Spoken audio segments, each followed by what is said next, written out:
कहानी शुरू होती है साल 2050 से, जहां टाइम ट्रैवल अब कोई सपना नहीं बल्कि हकीकत बन चुका था। इंसानों ने वक्त को अपनी मुट्ठी में करने की ताकत पा ली थी। इसी दौर में भविष्य के आसमान को चीरता हुआ एक एडवांस स्पेसशिप पूरी रफ्तार से भागा जा रहा था। ठीक उसके पीछे एक शिकारी जहाज साए की तरह लगा हुआ था, जो उसे छोड़ने को तैयार नहीं था। आगे वाले जहाज में बैठा एडम बुरी तरह जख्मी था। चोट के कारण उसके हाथ कांप रहे थे और सांसें उखड़ रही थी। पीछे वाले जहाज से उसे बार बार रुकने की वार्निंग मिल रही थी, पर एडम ने सब कुछ अनसुना कर दिया। उसने अपने जहाज की पल्स मशीन चालू की और अंतरिक्ष के सन्नाटे में एक जोरदार पावर छोड़ी। देखते ही देखते सामने एक विशाल वार्म होल, एक जादुई दरवाजा खुल गया। इससे पहले कि कोई उसे रोक पाता, एडम अपने जहाज के साथ उसमें समा गया और अगले ही पल वो रास्ता और जहाज दोनों गायब हो गए। अब कहानी हमें सीधा साल 2022 में ले आती है। एक स्कूल में छोटा एडम कुछ लड़कों से जान बचाकर भाग रहा है, पर वे उसे पकड़कर बुरी तरह पीट देते हैं। थोड़ी देर बाद जब उसकी माँ स्कूल आती है तो प्रिंसिपल उल्टा एडम को ही गलत बताने लगते हैं। घर लौटते वक्त माँ उसे काफी डांटी है, जिस पर छोटा एडम दुखी होकर कहता है कि अगर पापा होते तो मुझे जरूर समझते। असल में एडम के पिता की 1 साल पहले एक एक्सीडेंट में मौत हो गई थी। रात होते ही एडम की माँ किसी दोस्त से मिलने बाहर चली जाती है। घर में एडम और उसका कुत्ता अकेले थे। एडम वीडियो गेम खेल ही रहा था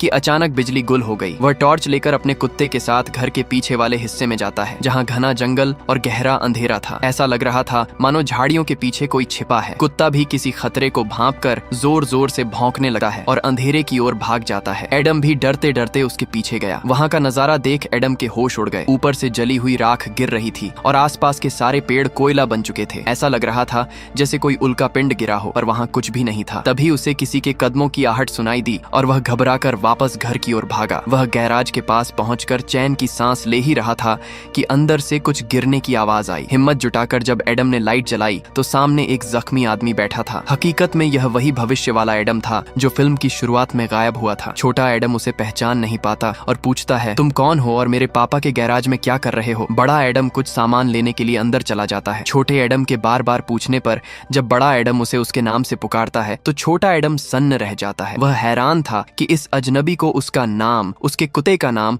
और घर की हर बात कैसे पता है। यहाँ तक कि उसके हाथ में वही घड़ी थी जो एडम के पास थी। तब बड़ा एडम खुलासा करता है कि मैं ही तुम्हारा भविष्य हूँ। दोनों जंगल की ओर निकलते हैं, जहाँ बड़ा एडम बताता है कि उसे दरअसल साल 2018 में जाना था, पर गलती से वह 2022 में आ गया। जब छोटा एडम उसके यहाँ आने की वजह पूछता है तो वह इसे एक राज बताता है। वह अपने ब्रेसलेट का बटन दबाता है और पेड़ों के ऊपर छिपा हुआ वही एडवांस जहाज धीरे धीरे दिखने लगता है। चोट की वजह से बड़ा एडम उसे चालू नहीं कर पा रहा था, क्योंकि वह जहाज पायलट की सेहत ठीक होने पर ही एक्टिव होता था। तब बड़ा एडम छोटे एडम से मदद मांगता है और उसे लॉकेट का बटन दबाने को कहता है। जैसे ही छोटे एडम ने बटन दबाया, वह जादुई जहाज पूरी तरह सबके सामने आ गया। ऐसा इसलिए हुआ क्योंकि तकनीक के हिसाब से दोनों एडम एक ही इंसान थे और चूंकि छोटे एडम को कोई चोट नहीं लगी थी, इसलिए जहाज ने उसे अपना असली मालिक मानकर सिग्नल स्वीकार कर लिया। जहाज से एक छोटा सा प्लेटफॉर्म नीचे आया, जिस पर सवार होकर दोनों एडम अंदर पहुंच गए। बड़े एडम ने जब सिस्टम चेक किया तो पता चला कि जहाज काफी डैमेज हो चुका है। उसने सेल्फ रिपेयरिंग मोड ऑन कर दिया और छोटे एडम से कहा कि अब बस इसके ठीक होने का इंतजार करना होगा। इसके बाद दोनों वापस नीचे आए। बड़ा एडम अपने पिता के पुराने गैराज में आराम करने चला गया और छोटे एडम को समझाकर घर भेज दिया कि माँ के आने से पहले वहाँ पहुँच जाओ और उन्हें कुछ मत बताना। थोड़ी देर में माँ घर लौटी तो एडम सोफे पर अपने कुत्ते के साथ बैठा था। माँ का दोस्त डेरेक उनका सामान लौटाने आया था जो वह गाड़ी में भूल गई थी। छोटा एडम डेरेक को पसंद नहीं करता था, इसलिए उसने उसे माँ से दूर रहने को कह दिया। एडम के इस बर्ताव से माँ का दिल टूट गया और वह उदास होकर घर के पीछे चली गई, जबकि बड़ा एडम गैराज की खिड़की से चुपचाप अपनी माँ को मायूसी में देख रहा था। अगली सुबह काम पर जाते वक्त माँ ने एडम से प्यार से पूछा कि कोई जरूरत हो तो फोन करना, पर छोटे एडम ने फिर बदतमीजी से मना कर दिया। असल में पिता की मौत के बाद से एडम अपनी माँ से चिढ़ा हुआ रहता था। गैराज में जब बड़ा एडम चोट पर दवा लगा रहा था तो छोटे एडम ने फिर सवालों की झड़ी लगा दी। परेशान होकर बड़ा एडम दवा लेने बाहर जाने लगा। छोटे एडम ने टोका कि इन फटे कपड़ों में जाने के बजाय वह पिता के कपड़े क्यों नहीं पहन लेता। अलमारी खोलते ही बड़े एडम ने देखा कि पिता के जाने के 1.5 साल बाद भी माँ ने उनके कपड़े नहीं हटाए थे। जब छोटे एडम ने माँ की बुराई की तो बड़े एडम को गुस्सा आ गया। उसने छोटे एडम को समझाते हुए कहा, तुम्हें अपनी माँ की कद्र करनी चाहिए। वह हर दिन टूटे दिल के साथ उठती है और सिर्फ तुम्हारा ख्याल रखती है, जबकि उनका ख्याल रखने वाला कोई नहीं है। आने वाले 30 सालों तक तुम खुद को कोसोगे कि तुमने माँ के साथ अच्छा व्यवहार क्यों नहीं किया। ये सुनकर छोटा एडम चुप हो गया और उसे याद दिलाया कि आखिर वे दोनों एक ही तो हैं। इसके बाद बड़ा एडम अपने पिता की जैकेट पहनकर छोटे एडम के साथ मेडिकल स्टोर के लिए निकला। रास्ते में उसने बताया कि वह असल में किसी खास इंसान को ढूंढने निकला है और उसे 2018 में पहुंचना था, पर गलती से यहाँ आ गया। उसने यह भी बताया कि वह अपने समय से यह यान चुरा कर भागा है। बड़े एडम ने आगे की कहानी सुनाते हुए बताया कि जब वह भविष्य में अपना यान चुरा कर भाग रहा था तो उसे गोली लग गई थी। काफी खून बहने की वजह से उसकी हालत खराब थी और उसी आपाधापी में उसने गलत डेटा भर दिया, जिससे वह 2018 के बजाय 2022 में आ गिरा। एडम छोटे एडम से कुछ पैसे लेता है और दवाइयां खरीदने के लिए मेडिकल स्टोर के अंदर चला जाता है। तभी बाहर स्कूल वाले वही बदमाश लड़के फिर से छोटे एडम को घेर लेते हैं और उसे परेशान करने लगते हैं। जब बड़ा एडम बाहर आता है तो वह उन्हें देखकर मुस्कुराता है और कहता है, मुझे याद है तुम दोनों ने मुझे बहुत तंग किया था। वह छोटे एडम को समझाता है कि डर कर भागने के बजाय उनका सामना करो, लेकिन छोटा एडम एक बार फिर उनसे बुरी तरह पिट जाता है। मायूस होकर छोटा एडम वहाँ से हटने लगता है। तब बड़ा एडम उन लड़कों को आखिरी वार्निंग देता है कि अगर अब एडम को हाथ भी लगाया तो अंजाम बुरा होगा। घर पहुंचकर छोटा एडम खुद को गैराज में बंद कर लेता है और बड़े एडम पर गुस्सा करता है कि उसने उसकी मदद क्यों नहीं की। बड़ा एडम शांति से उसे समझाता है कि उस पिटाई ने ही मुझे आज इतना मजबूत बनाया है, अगर मैं बीच में आता तो शायद हमारा भविष्य ही बदल जाता। वह छोटे एडम से माफी मांगता है। तभी छोटा एडम गैराज के अंदर से एक फोटो दिखाकर पूछता है कि यह लड़की कौन है। बड़े एडम की आंखों में नमी आ जाती है। वह बताता है कि यह उसकी पत्नी लोरा बोन है, पर दुख के साथ कहता है कि अब वह उसके साथ नहीं है। इसके बाद बड़ा एडम एक कैफे में बैठ जाता है जहाँ इत्तेफाक से उसकी माँ एली भी आ जाती है। दोनों में बातचीत शुरू होती है और एली अपना दुखड़ा रोते हुए कहती है कि उसका बेटा उससे नफरत करता है। बड़ा एडम उसे दिलासा देते हुए कहता है कि दुनिया में कोई भी बेटा अपनी माँ के बिना नहीं रह सकता। आप एक बेहतरीन माँ हैं और आपका बेटा आपसे बहुत प्यार करता है। बस अभी वह यह बात समझ नहीं पा रहा। एली को इस अजनबी की बातों में कुछ अपनापन लगता है। जब तक वह कुछ समझ पाती एडम वहाँ से जा चुका था, पर एली को कहीं न कहीं एहसास होने लगा था कि वह शख्स कोई और नहीं बल्कि उसका अपना बेटा ही था। कहानी में नया मोड़ तब आता है जब एक झील के ऊपर एक विशाल और खतरनाक जहाज दिखाई देता है। ये जहाज मायाच का था जो भविष्य से एडम का पीछा करते हुए यहाँ तक आ पहुंची थी। वह अपने सैनिकों को हुक्म देती है कि किसी भी कीमत पर एडम को ढूंढ कर निकाला जाए। उधर दोनों एडम खाना खा रहे होते हैं और छोटा एडम अपनी होने वाली पत्नी लोरान के बारे में पूछने लगता है। बड़ा एडम पुरानी यादों में खो जाता है और बताता है कि उनकी मुलाकात कॉलेज में हुई थी। फिर वह एक बड़ा राज खोलता है। लोरा और एडम दोनों सोरियन नाम की कंपनी के लिए काम करते थे। लोरा भी एक टाइम ट्रैवलर थी जो एक मिशन पर गई तो सही, पर कभी वापस नहीं लौटी। कंपनी ने झूठ फैलाया कि लोरा अपना जहाज नहीं संभाल पाई और हादसा हो गया, लेकिन बड़ा एडम जानता था कि लोरा दुनिया की सबसे बेहतरीन पायलट थी। उसे शक था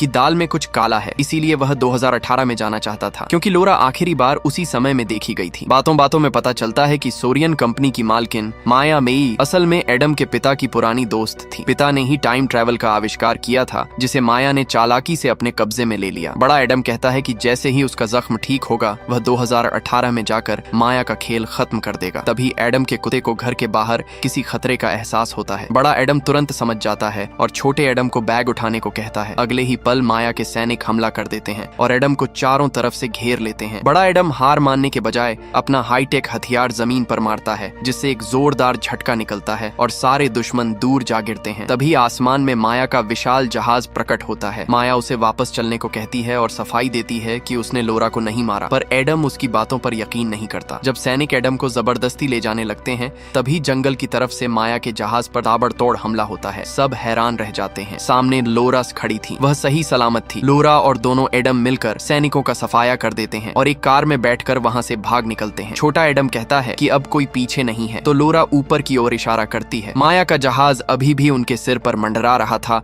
और लगातार बम बरसा रहा था। जैसे तैसे वे जंगल के रास्तों से होते हुए एक झील के किनारे बने सुनसान घर में शरण लेते हैं। वहाँ लोरा बताती है कि वह 2018 में एक खास जांच के लिए आई थी। उसे पता चला था कि माया ने अपने अतीत पास्ट में जाकर खुद को भविष्य की सारी जानकारियां दे दी थी, ताकि वह कंपनी के शेयर संभाल सके और उन नेताओं को रास्ते से हटा सके जो भविष्य में टाइम ट्रैवल प्रोग्राम में बाधा बनते। लोरा ने जब यह सच जानना चाहा तो माया ने उसका जहाज तोड़ दिया और वह यहीं फंस गई। उसे यकीन था कि एक दिन एडम उसे ढूंढते हुए जरूर आएगा। जब छोटा एडम पूछता है कि 2050 में दुनिया कैसी है, तो बड़ा एडम एक उदास मुस्कान के साथ कहता है, तुमने टर्मिनेटर फिल्म देखी है ना, बस समझ लो वहाँ के हालात उससे भी ज्यादा भयानक हैं। लोरा एडम को समझाती है कि अगर भविष्य को बचाना है तो तुम्हें साल 2018 में जाकर टाइम ट्रैवल के आविष्कार को ही रोकना होगा। एडम घबरा जाता है। उसे डर है कि अगर इतिहास बदला तो वह और लोरा कभी मिल ही नहीं पाएंगे, पर लोरा यकीन दिलाती है कि किसी न किसी मोड़ पर वे दोबारा एक दूसरे को ढूंढ ही लेंगे। तभी अचानक दुश्मन के आने का सायरन बजता है। माया ने उन्हें ढूंढ लिया था। लोरा खुद को खतरे में डालकर दोनों एडम को जहाज की तरफ भेज देती है और अकेले मुकाबला करने रुक जाती है। एडम उसे छोड़ना नहीं चाहता, पर लोरा उसे आखिरी विदाई देकर वहाँ से निकाल देती है। तभी एक जोरदार धमाका होता है और माया का विशाल जहाज लोरा पर हमला कर देता है। जंगल के बीच भागते हुए दोनों एडम फैसला करते हैं कि अब सिर्फ उनके पिता ही इस मुसीबत का हल निकाल सकते हैं। वे अपने यान में सवार होकर आसमान की ऊंचाइयों की ओर बढ़ते हैं, जहां माया का जहाज उनका पीछा करते हुए अंधाधुंध फायरिंग शुरू कर देता है। एडम बड्डी चालाकी से पल्स मशीन को रीलोड करता है ताकि वह 2018 में छलांग लगा सके। ठीक उसी वक्त माया का जहाज उनके बिल्कुल सामने आ जाता है। टक्कर होने ही वाली होती है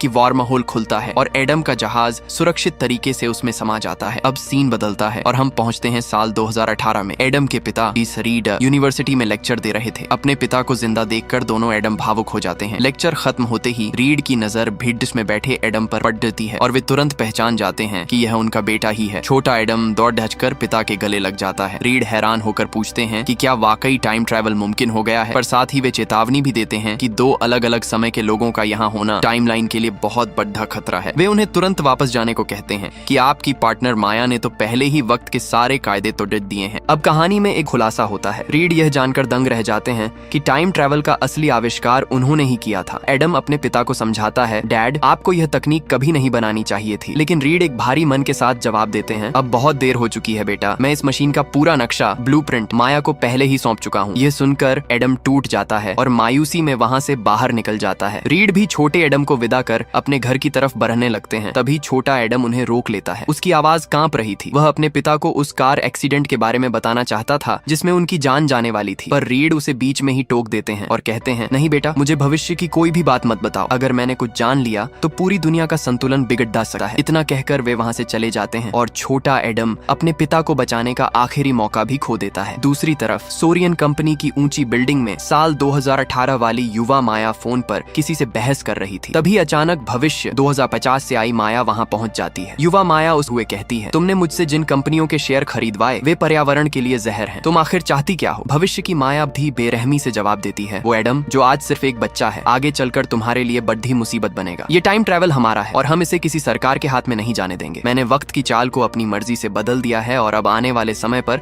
सिर्फ मेरा राज होगा। इधर दोनों एडम सोरियन कंपनी के हेडक्वार्टर पहुंच जाते हैं। बड्डा एडम बताता है कि इसी जगह पर दुनिया का सबसे बड़ा इलेक्ट्रोमैग्नेटिक एक्सीलरेटर लगा है जो समय यात्रा को मुमकिन बनाता है। उनका मकसद साफ था, इस मशीन को हमेशा के लिए तबाह करना ताकि वक्त का गलत इस्तेमाल रुक सके। बड़ा एडम बिल्डिंग के अंदर कदम बढ़ाता है और ईयरफोन के जरिए छोटे एडम से तालमेल बिठाता है। तभी अचानक सोरियन के हथियारों से लैस गार्ड्स उसे चारों तरफ से घेर लेते हैं। छोटा एडम तुरंत ड्रोन का कंट्रोल अपने हाथ में लेता है और एक जोरदार शॉक वेव छोड़ता है जिससे सारे सैनिक हवा में उड़ जाते हैं। इसी बीच एडम दुश्मनों का सफाया करना शुरू करता है। तभी बिजली की रफ्तार से एक और कार आती है और उस गाड़ी को जोरदार टक्कर मारकर एडम की जान बचा लेती है। कार से उनके पिता रीड हान बाहर निकलते हैं। वे बड्डे एडम को डांटते हुए कहते हैं, तुमने यहाँ गदर मचा रखा है और इस छोटे बच्चे को भी इस खतरे में घसीट लिया। फिर वे गंभीर होकर कहते हैं कि बिना उनकी मदद के उस मशीन एक्सीलरेटर को खत्म करना नामुमकिन है क्योंकि उसके बनाने वाले वही हैं। एडम अपने पिता के साथ सोरियन की इमारत के अंदर दाखिल होता है। रीड समझाते हैं कि सिर्फ मशीन तोड़ देने से कुछ नहीं होगा क्योंकि कंपनी के पास इस तकनीक का पूरा फॉर्मूला और ब्लूप्रिंट एक हार्ड ड्राइव में मौजूद है। अगर वो बच गई तो वे इसे दोबारा बना लेंगे, इसलिए उस हार्ड ड्राइव को नष्ट करना सबसे जरूरी है। वे लिफ्ट से उस गुप्त कमरे चैम्बर में पहुंचते हैं जहां वह विशाल मशीन दहाड़ दे रही थी। रीड फुर्ती से हार्ड ड्राइव निकाल लेते हैं, लेकिन तभी दरवाजा खुलता है और दोनों माया, पुरानी और नई, वहां आ धमकती हैं। भविष्य वाली माया छोटे एडम के सिर पर बंदूक रख देती है। एडम से हार्ड ड्राइव मांगती है। माहौल में भारी तनाव होता है, पर एडम घबराने के बजाय छोटे एडम को एक गुप्त इशारा करता है। छोटा एडम पलक झपकते ही माया का हाथ ऊपर की तरफ झटका देता है। उसी पल गोली चलती है और सीधे एक्सीलरेटर की मशीन से जा टकराती है। मशीन की दीवार में एक भयानक दरार पड़ जाती है और पूरे चैम्बर में ऊर्जा का एक जबरदस्त सैलाब उमड़ पड़ता है। अगले ही पल एडम की जैकेट के बटन एक एक करके उस एक्सीलरेटर की ओर खींचने लगते हैं, मानो वहाँ कोई ताकतवर ब्लैक होल बन गया हो। लोहे की हर चीज उस मशीन की तरफ खींची चली जा रही थी। माया के सैनिक जिन्होंने लोहे के भारी कवच पहन रखे थे, वे तिनकों की तरह हवा में उड़कर सीधे एक्सीलरेटर के अंदर समा गए। इसी बीच एक सैनिक छोटे एडम को जकड़ लेता है और दोनों हवा में खींचते हुए दीवार से जा टकराते हैं। तभी सुरक्षा सिस्टम एक्टिवेट होता है और चैम्बर के सारे दरवाजे लॉक हो जाते हैं। अब सब अंदर कैद हो चुके थे। रीड किसी तरह छोटे एडम को बचाने की कोशिश करते। तभी छोटा एडम अपने हाईटेक ड्रोन ग्लव्स का इस्तेमाल कर उस सैनिक पर वार करता है और फिसल कर नीचे आ जाता है। दूसरी तरफ एडम माया के एक आदमी से जान लगाकर मार रहा था, पर वह कमजोर होने लगता है। छोटा एडम मदद के लिए आता है और उस आदमी को चुनौती देता है, क्या कभी किसी बच्चे से पिटे हो? लेकिन वह आदमी उसे एक थप्पड़ में गिरा देता है। एडम उसे रोकने की पूरी कोशिश करता करता है। तभी उसकी नजर एक्सीलरेटर के गुरुत्वाकर्षण से टूटते हुए लोहे के भारी दरवाजे पर जाती है। जैसे ही मौका मिलता है, बड़ा एडम उस आदमी को दरवाजे के टूटे हिस्से की तरफ धकेल देता है और वह सीधे एक्सीलरेटर में जाकर समा जाता है। इस टक्कर से एक्सीलरेटर पूरी तरह बेकाबू हो जाता है और चीजों को और भी ज्यादा ताकत से अपनी ओर खींचने लगता है। रीड साफ कर देते हैं कि अब सिस्टम फेल हो चुका है और इसे कंट्रोल करना नामुमकिन है। तभी वहाँ दोनों माया आ पहुँचती हैं। युवा माया बंदूक तानकर रीड से हार्ड ड्राइव मांगती है, पर रीड मना कर देते हैं। भविष्य की माया उसे गोली चलाने को उकसाती है, पर जब जवान माया हिचकिचाती है तो भविष्य की माया खुद बंदूक छीन लेती है। वह ठंडी आवाज में धमकी देती है, हार्ड ड्राइव दे दो वरना मैं ट्रिगर दबा दूंगी। रीड उसे बातों में उलझाए रखते हैं, पर अंत में माया गोली चला ही देती है। गोली रीड की तरफ बढ़ती है, लेकिन एक्सीलरेटर की चुंबकीय शक्ति के कारण वह हवा में अपनी दिशा बदल लेती है और सीधे बगल में खड़ी युवा माया की छाती को चीर देती है। जवान माया की मौके पर ही मौत हो जाती है। रीड भविष्य की माया की आंखों में देखते हुए कहता है, तुम कभी विज्ञान की असली ताकत को समझ ही नहीं पाई। उसी पल भविष्य वाली माया का शरीर धीरे धीरे हवा में धुआं होने लगता है, क्योंकि जब उसका अतीत जवान माया ही खत्म हो गया तो उसका वजूद भी मिटना तय था। रीड समझाता है कि गोली लोहे की थी, इसलिए जैसे ही ट्रिगर दबा, एक्सीलरेटर के चुंबकीय खिंचाव ने उसकी दिशा बदलकर उसे जवान माया की तरफ मोड़ दिया। तभी पूरा चेंबर थरथराने लगता है। मशीन अब बेकाबू होकर सब कुछ निगलने पर उतारू थी। तीनों अपनी जान बचाकर वहां से भागते हैं और ठीक दरवाजा बंद होने से पहले छलांग लगाकर बाहर निकल आते हैं। रास्ते में रीड हैरान होकर कहता है, मुझे लगा था कि मशीन रुकते ही तुम दोनों अपने अपने समय में वापस चले जाओगे, पर तुम अब भी यहीं हो। दोनों एडम बताते हैं कि उन्हें महसूस हो रहा है कि उनका समय अब खत्म होने वाला है और वे जल्द ही गायब हो जाएंगे। तीनों घर पहुंचते हैं। दोनों एडम अपने पिता को आखिरी बार कुछ बताना चाहते हैं, पर रीड उन्हें शांत कर देते हैं। वे कहते हैं, बेटा मुझे पता है तुम क्या कहना चाहते हो। मुझे मालूम है कि मैं भविष्य में तुम्हारे साथ नहीं रहूंगा। मेरी मौत कब और कैसे होगी यह मुझे मत बताओ, क्योंकि यह हमारी किस्मत है और इसे बदला नहीं जा सकता। फिर वे बड़े एडम की आंखों में देखकर गर्व से कहते हैं, मुझे तुम पर नाज है बेटा। ये सुनकर दोनों एडम की आंखें भर आती हैं। छोटा एडम रोते हुए कहता है, डैड मैं आपके बिना नहीं जी पाऊंगा। रीड उसे प्यार से गले लगाते हैं और कहते हैं, तुम बिल्कुल रह सकते हो। एडम को देखो, ये मेरे बिना ही इतना बहादुर और मजबूत बना है। इन आखिरी भावुक पलों में तीनों एक दूसरे के गले लगते हैं। छोटा एडम पूछता है, डैड क्या जाने से पहले हम कुछ नहीं कर सकते? रीड मुस्कुराते हैं और कहते हैं, क्यों नहीं, बिल्कुल कर सकते हैं। और फिर वे तीनों घर के पीछे जाते हैं और पुरानी यादों को ताजा करते हुए आखिरी बार बॉल कैच खेलने लगते हैं। एडम ने छोटे एडम की आंखों में देखते हुए कहा, जब तुम अपने वक्त में वापस जाओ तो मेरी तरफ से मॉम को एक बार जी भरकर गले लगा लेना। तीनों के चेहरों पर एक सुकून भरी मुस्कान थी। हालांकि वे जानते थे कि जैसे ही वे अपने अपने द्वार में लौटेंगे, टाइम ट्रैवल की ये सारी यादें उनके दिमाग से मिट जाएंगी। यह आखिरी पल था जब वे तीनों एक साथ थे। तभी एडम ने बॉल रीड की तरफ फेंकी। रीड उसे उठाने के लिए पीछे मुड़े और जैसे ही वे वापस पलटे, वहाँ कोई नहीं था। दोनों एडम अपने अपने समय में वापस जा चुके थे। पीछे रह गई थी तो बस एक गहरी खामोशी। रीड ने मायूस नजरों से चारों ओर देखा, पर उनके दिल में एक तसल्ली थी कि वे अंत में अपने बच्चों से मिल सके और उन्हें देख सके। कहानी अब वापस साल 2022 में आती है। छोटा एडम स्कूल जाने के लिए तैयार होकर घर से निकल रहा होता है। तभी उसे एडम की कही हुई वो धुंधली सी बात याद आती है, मॉम को दिल से गले लगाना। एडम अपनी माँ के पास जाता है और पहली बार पुरानी सारी बातें भूलकर उन्हें कस कर गले लगा लेता है। उधर साल 2050 में एडम यूनिवर्सिटी में एक लेक्चर के दौरान बैठा होता है। तभी वहाँ लोरा की एंट्री होती है। हालांकि वे एक दूसरे को पहचानते नहीं थे, लेकिन किस्मत ने उनके मिलने का रास्ता फिर से बना दिया था। उनकी दोबारा दोस्ती हो जाती है और इसी खूबसूरत अंत के साथ यह कहानी यहीं खत्म होती है। अगर आपको यह वीडियो पसंद आई हो और कमेंट में टाइम ट्रैवल मूवीज न जरूर लिखें।